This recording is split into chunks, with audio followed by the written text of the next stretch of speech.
Yo, what is going on, my people? We are finally back again, bro. Hope everyone is doing absolutely fantastic. You done know already, family. Gal's favorite is back again, bro. And ladies and gentlemen, the World Cup is officially over, meaning that the Premier League is finally back, bro. We're gonna go over everything that there is to preview during Matchday 17 in the Premier League. But before we do, as always, fam, please make sure to like, share, and subscribe. Tell a friend, and let's get it cracking, bro. So Matchday 17, of course, kicks off on Boxing Day with the first game being Brentford versus Tottenham.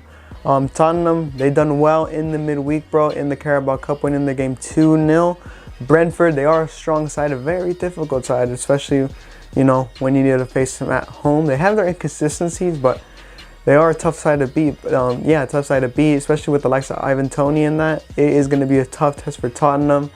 I personally don't see too much coming out of this game. I know some of the squad from Tottenham are going to be rested in that.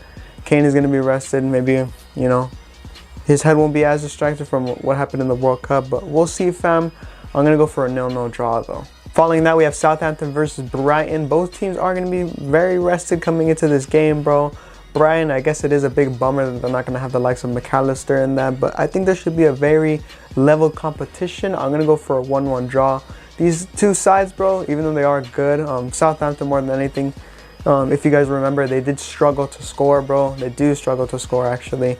And then Brighton, well, they're a pretty decent side. They are very inconsistent.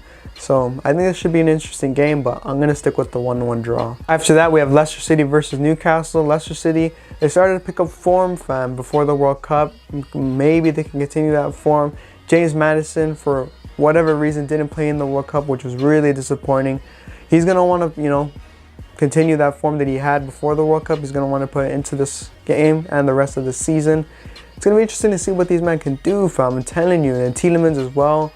World Cup ended early for him, but he, you know, he'll be pretty rested in the Newcastle. We already know what they were about before the World Cup, fam. They were playing really, really well. Almiron was on the form of his life, bro. I'm telling you, bro, this is going to be a very good game. Very, very close one as well. I think Newcastle do have a slight edge, bro, only because of what they were doing before the World Cup. That's why I'm going to go for a 2-1 win for Newcastle. I can see Leicester City getting at this, though, but I slightly favor Newcastle. Following that, we have Crystal Palace versus Fulham. Crystal Palace, as good as they are and as much as I like what they're doing over there with Vieira and that, they are a very inconsistent side, fam. They are bare inconsistent, bro. And then Fulham, Mitrovic and that, they can do some shocks in that, but their strength, bro, is when they play at home. That's really when they're at the full, you know, not full strength, but that's when they tend to play better, bro. On the road, they're really not all of that. I think Crystal Palace do have a slight edge over this. They can probably for me, they are most likely to win this game. But I'm going to go for a 0-0 draw, bro. After that, we have Everton versus Wolves. Everton, bro, I can't lie. They were looking pretty good going into the World Cup, fam. They had some little stuff going on. Iwobi was playing really, really well. Wolves, I think for me, like the last 3 games, I don't think they were, performance-wise, it wasn't all that. But at the same time, fam, I thought they did kind of get unlucky and not like at least getting a goal, fam. You know, they were struggling to score goals, but what the chances they were creating and all that, they were all right, fam, and it was enough to, you know, at least get some goals. For me, their best performance before the World Cup was that last game, fam, when they played Arsenal. That was their best performance, bro. It was a real shame that they couldn't at least get a goal from that game, but it be what it be, bro. It should be another really close game. I'm in fact, bro, believe it or not, I'm gonna go for a 1-0 win for Wolves. Both teams are going to be pretty rested, fam. Very rested. Pickford might be the only one, you know, won't be up to pace a little bit, but he'll be pretty rested. Yeah, I'm going to go for a 1-0 win for Wolves, fam. I think it'll be a shock result. Moving on, we have Aston Villa versus Liverpool. Aston Villa, they were looking good ahead of the World Cup, fam, or at least like their last few games before the World Cup. They were doing some good stuff, bro. They got the result against United. Playing some pretty attractive football with Emery, bro. I can't lie, fam. And then Leon Bailey was looking decent. Let's see what these men can do against Liverpool, bro. Liverpool, we already know, fam. They weren't doing all that, bro. Scraping results, losing games. Like, they were looking very, very shaky, bro. Maybe they'll continue that, fam, or maybe they can break it, bro, and maybe Liverpool will do much better, fam, in the second half of the season. Let me know in the comments down below what you guys think.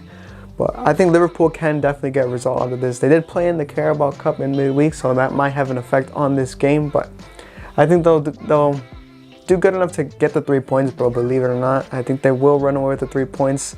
That's why I'm going to go for a 2-1 win for Liverpool. And the last and final fixture on Monday is, of course, Arsenal versus West Ham. Arsenal, the league leaders, can they continue their form, bro, or will they crumble? Let me know in the comments down below. It's going to be really interesting to see, fam.